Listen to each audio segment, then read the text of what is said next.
Assalamualaikum warahmatullahi wabarakatuh. Yang terhormat Bapak Raden Agus Widodo SPMP dan teman-teman semua yang berbahagia.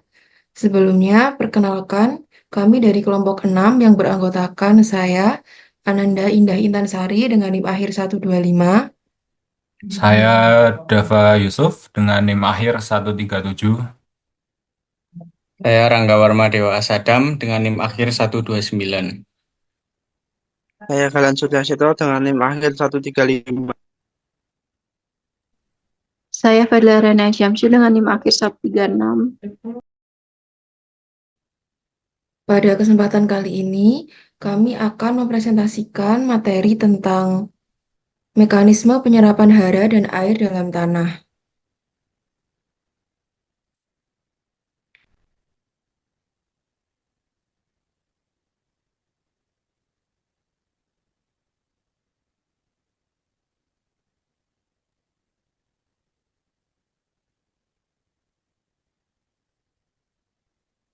Pada materi yang akan kami presentasikan terdiri dari pendahuluan, komponen sistem transportasi, mekanisme penyerapan unsur hara, mekanisme penyerapan air di akar, transportasi air di silam, adhesi kohesi, mekanisme transportasi gula di floem, implikasi pada pertanian, studi kasus, dan kesimpulan. Baik, yang pertama yaitu pendahuluan. Mengapa transportasi penting? Transportasi penting karena tanaman adalah organisme autotrof yang menghasilkan makanan sendiri melalui fotosintesis. Namun, untuk melakukan proses ini, mereka memerlukan bahan baku, yaitu air dan unsur hara dari tanah, serta karbon dioksida dari udara. Proses transportasi memastikan semua bahan ini sampai ke tempat yang dibutuhkan. Kemudian, jalur transportasi utama. Air dan unsur hara diangkut dari akar ke daun melalui silem. Kemudian hasil fotosintesis berupa gula ditransport dari daun ke seluruh bagian tanaman melalui floem untuk pertumbuhan dan metabolisme. Kemudian materi selanjutnya akan dibacakan oleh teman saya. Baik, komponen utama sistem transportasi yaitu ada akar dan jaringan vaskuler atau pembuluh pengangkut. Nah, akar sendiri yaitu terdiri dari rambut akar, korteks, dan endodermis. Nah, rambut akar itu untuk memperluas permukaan kontak dengan tanah untuk penyerapan air dan unsur hara. Korteks sendiri dia sebagai jalur perantaranya. Dan endodermis yaitu lapisan selektif yang mengontrol masuknya zat ke dalam silem. Nah, yang kedua ada jaringan vaskuler atau pembuluh pengangkut. Ada dua yaitu silem dan floem. Silem yaitu mengangkut air dan unsur hara dari akar ke daun. Nah, silem tersusun dari sel-sel mati berbentuk tabung atau tracheid dan elemen pembuluh yang kuat dan berongga. Nah, untuk floem, dia tuh mengangkut hasil fotosintesis seperti gula dari daun ke seluruh bagian tanaman yang membutuhkan, seperti akar, buah, tunas.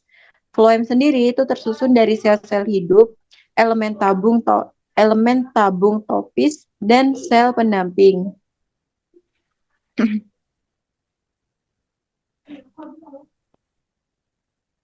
Mekanisme penyerapan air di akar, yaitu ada proses fisik dan jalur pergerakan air. Nah, untuk proses fisiknya sendiri, yaitu ada osmosis dan dinding sel. Osmosis itu adalah air bergerak dari daerah berpotensi air tinggi ke daerah berpotensi air rendah, seperti dari tanah dan menuju ke sel rambut akar. Nah, ini tuh terjadi karena konsentrasi zat terlarutnya itu di dalam sel rambut akar lebih tinggi dari si tanahnya. Dinding sel, yaitu dinding sel rambut akar bersifat permeabel, dapat ditembus oleh air. Nah, yang kedua ada jalur pergerakan air. Dia tuh ada jalur apolasi dan jalur simplas. Untuk apolasi sendiri, dia tuh airnya bergerak menuju melalui dinding sel dan ruang antar sel tanpa melewati sitoplasma. Jalur ini tuh terhenti di endodermis. Sedangkan yang jalur simplas itu air memasuki sitoplasma rambut akar dan berpindah dari satu sel ke sel yang lain melalui plasmodesmata atau saluran penghubung. Selanjutnya akan dilanjutkan oleh teman saya.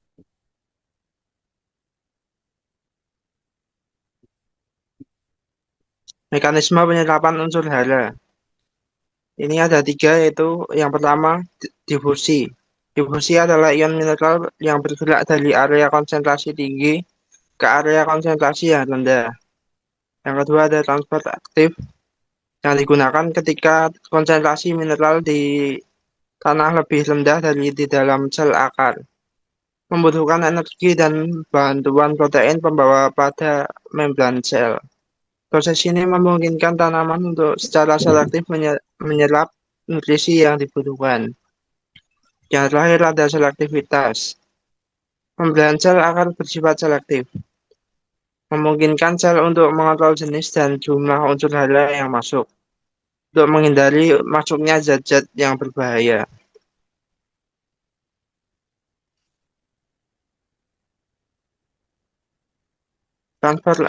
Transportasi air di silem, adhesi, kohesi. Teori kohesi adhesi tegangan. Teori ini adalah model paling akurat untuk menjelaskan pergerakan air di silem. Yang pertama ada transpirasi.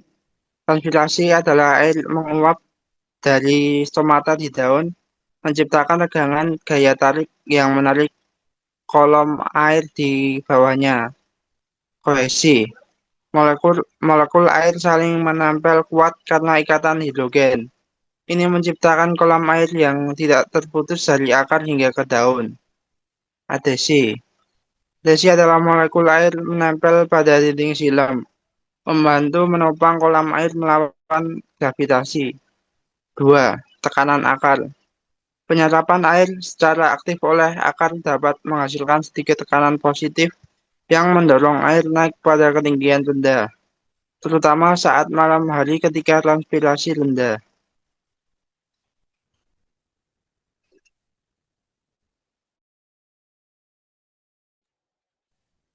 Kemudian ada mekanisme transportasi gula di floem, aliran massal. Yang pertama ada sumber di daun. Gula atau sukrosa diangkut secara aktif dari sel mesofil ke dalam elemen tabung saringan floem. Yang kedua, peningkatan tekanan. Masuknya gula ini menurunkan potensi air di floem, menyebabkan air dari xilem terdorong masuk ke floem secara osmosis, meningkatkan tekanan turgo di sumber, yaitu daun. Yang ketiga ada aliran massal. Tekanan tinggi di sumber mendorong aliran cairan kaya gula ini ke arah penampung, di mana tekanannya lebih rendah. Yang terakhir, pelepasan di penampung, di akar atau buah. Di penampung, gula diangkut secara aktif keluar dari floem untuk disimpan atau digunakan, yang kemudian diikuti oleh keluarnya air dari floem secara osmosis kembali ke xilem, mengurangi tekanan. Kemudian ada implikasi pada pertanian. Memahami mekanisme penyerapan unsur hara dan air dapat membantu dalam mengoptimalkan yang pertama irigasi, memastikan tanah memiliki potensi air yang cukup. Yang kedua, pemupukan, menempatkan pupuk di area penyerapan aktif atau di sekitar rambut akar. Yang terakhir ada manajemen tanaman, mengurangi kehilangan air akibat transpirasi berlebih pada kondisi panas. Selanjutnya akan dilanjut oleh teman saya. Selanjutnya ada bagian studi kasus. Judul perubahan struktur pembuluh xilem akar kakao, Theobroma kakao L, dan Gliricidia sepium pada cekaman kekeringan. Penulis Erma Prihastanti, publikasi berkala ilmiah biologi. Penelitian ini melihat bagaimana struktur pembuluh xilem, akar pada kakao, dan Gliricidia sepium berubah ketika tanaman mengalami stres kekeringan. Beberapa perubahan yang ditemukan antara lain pengurangan diameter pembuluh xilem, kemungkinan peningkatan ketahanan terhadap embolisme, dan dampak negatif terhadap suplai air ke daun apabila kedalaman dan kapasitas akar tidak optimal. Relevansi ke mekanisme transportasi menunjukkan bahwa stres air atau cekaman kekeringan memicu adaptasi di struktur xilem supaya tanaman tetap dapat mengangkut air ke daun walau efisiensinya menurun. Selanjutnya, memberi contoh nyata tentang trade-off antara kapasitas pengangkut air, lebar silem, hambatan fluks, dan keamanan terhadap kerusakan, cavitation atau embolisme. Kesimpulannya, berdasarkan materi yang telah dibahas, dapat disimpulkan bahwa air dan unsur hara diserap akar melalui osmosis dan transport aktif. Transportasi air di silem digerakkan oleh teori kohesi adesi tegangan. Transportasi gula di floem didorong oleh teori aliran massal. Silem dan floem bekerja sama untuk menopang kehidupan tanaman.